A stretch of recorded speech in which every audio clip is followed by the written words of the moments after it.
আসসালামু আলাইকুম। আমি আজকে দেখাতে যাচ্ছি চকলেট কেক পুডিং। আমি কিছু ডিম নিয়ে নিলাম, ডিমে ভালো করে ডিমগুলো ভেঙে ফেটে নিলাম। এরপর ওখানে অ্যাড করলাম চিনি, ভালো করে মিক্সড করলাম। এরপর পাউডার মিল্ক আর লিকুইড দুধ অ্যাড করলাম। অ্যাড করার পর তা আবার ভালো করে মিক্সড করে ওখানে ভ্যানিলা এসেন্স অ্যাড করলাম। ভ্যানিলা এসেন্স অ্যাড করে আবার ভালো করে মিক্সড করলাম।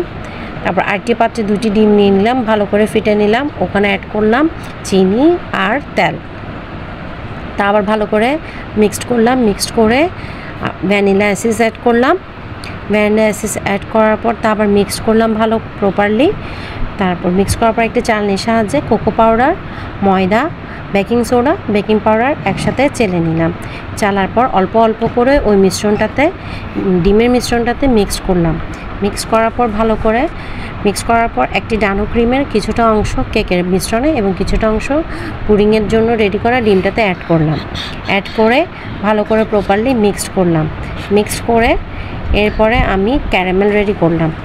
ক্যারামেল রেডি করার পরে ওখানে ক্যারামেলটা ঠান্ডা হওয়ার পরে একটি ছাঁকনির সাহায্যে পুডিংটা দিয়ে এরপর কেকের মিশ্রণটা দিয়ে আমি স্টিম করলাম 40 থেকে 50 মিনিট। এরপর আমার রেডি হয়ে গেল ইয়াম্মি কেক পুডিং।